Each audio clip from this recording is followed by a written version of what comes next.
В эфире программа «Новости». Расскажем о самых заметных событиях к этому часу. С вами Марфирина Алексеева. Здравствуйте. Стоимость перевозок через реку Лену на воздушных подушках возросла почти в 2 раза, о вынужденной мере. Народные депутаты внесли в Госдуму законопроект о местном самоуправлении в Якутии. С разъяснениями проекта депутаты отправились в заречные районы республики. Погостивший впервые в Якутии дает себе слово приехать еще. Расскажем о сезонном туризме с полюса холода.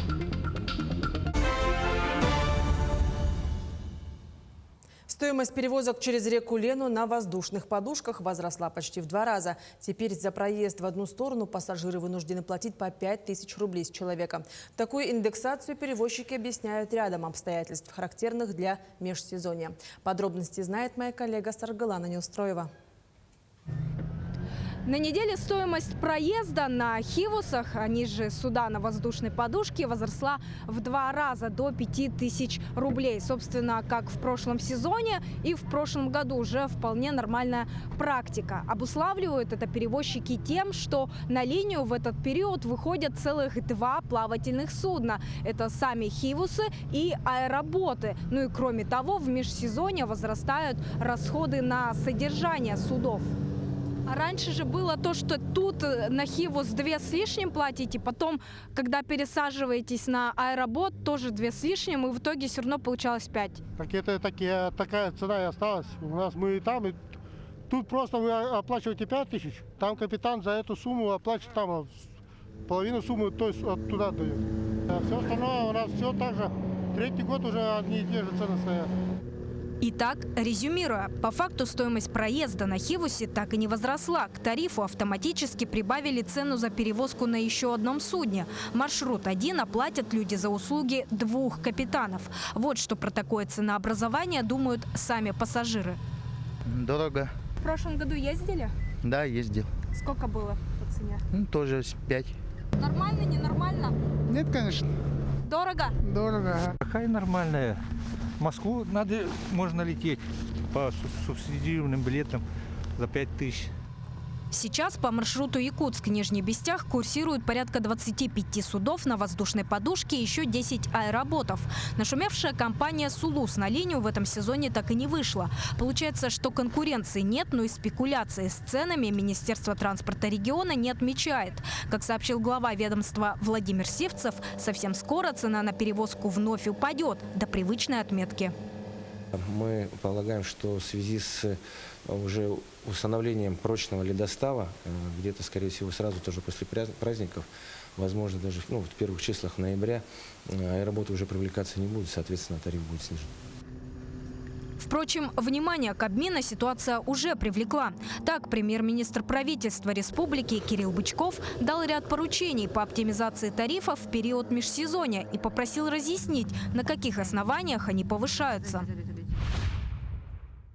Прошу предоставить детализированный расчет этой суммы. Каждый литр топлива, каждая запчасть. После проверки, если расчет будет признан необоснованным, материалы направим в транспортную прокуратуру.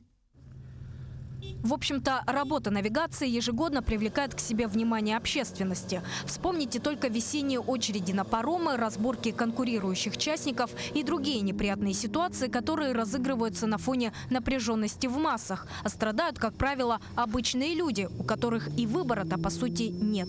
Саргалана Неустроева, Иван Сорокаумов, Якутск.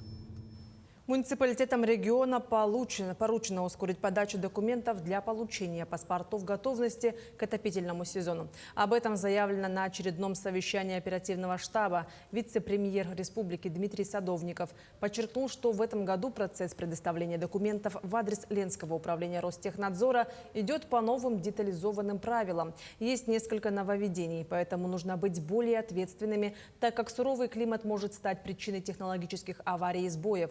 Тем временем более 1000 котельных работают в штатном режиме.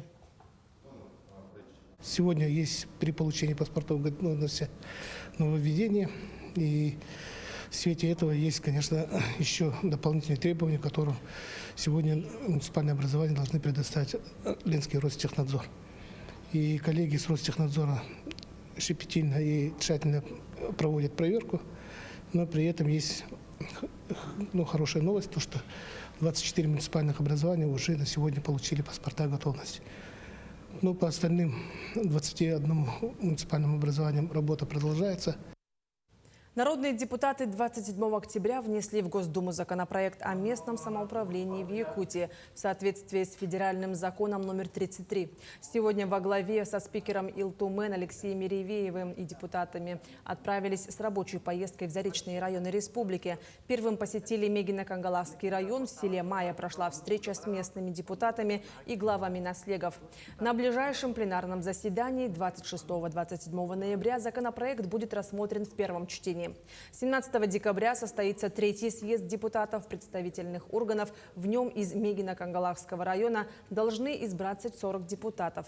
На встрече участники круглого стола смогли задать интересующие их вопросы и получить ответы. Далее рабочая группа посетит Амгинский, Татинский и Чурапчинский районы.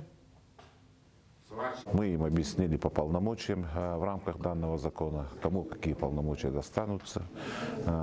Особую точку объясняли по полномочиям по системе образования, что они останутся на районном уровне, государство их к себе забирать не будет. И это очень одобрило и вдохновило их, потому что вокруг этого было много слухов.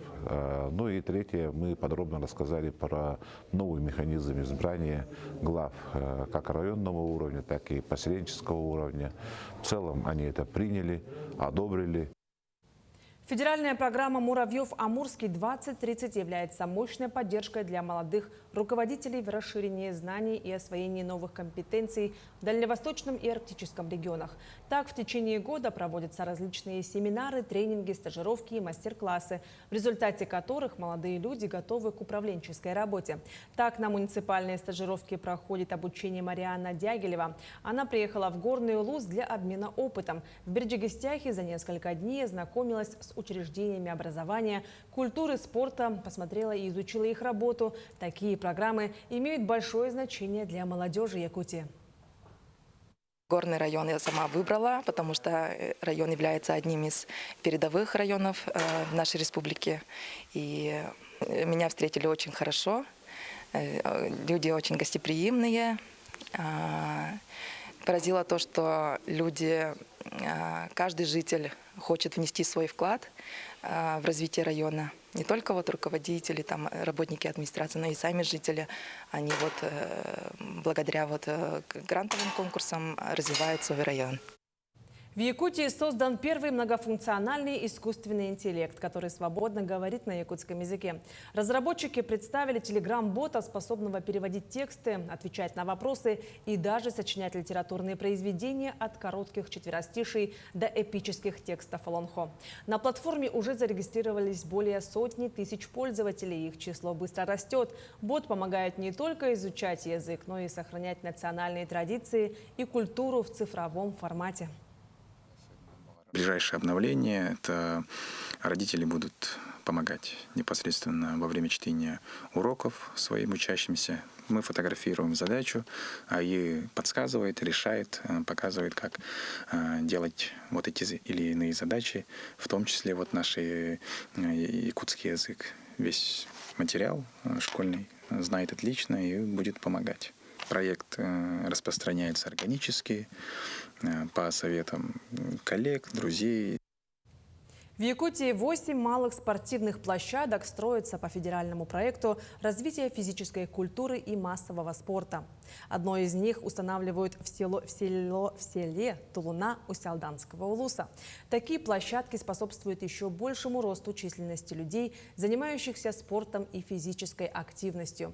Помимо всего, население поселка единогласно поддержали проект «Реконструкция лыжной базы Тулуна», которую отправят на конкурс программы поддержки местных инициатив. Хотим провести освещение, обновить трассу, построить комментаторскую рубку, трибуну на 200 мест, раздевалки. Туризм – это увлечение, связанное с путешествиями. Это возможность объединить увлечение и отдых, научиться новому и получить незабываемые эмоции. Чаще всего, хоть раз побывавший в Якутии, обязательно дает себе слово приехать еще. Подробнее у наших коллег.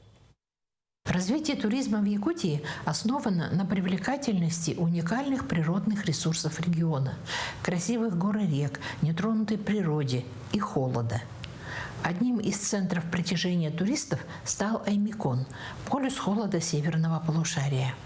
Здесь постоянно проживающим населением довольно успешно развивается зимний, летний и событийный туризм. В следующем году будем делать фестиваль «Полюс холода» в поселке Уснера, где приедут горнолыжники, а также восходители. Будут соревнования на сноуборде, на горных лыжах, а также планируем сделать скайраннинг на гору Юрбе. Гора высотой 2111 метров. Это как раз-таки возле поселка Уснера.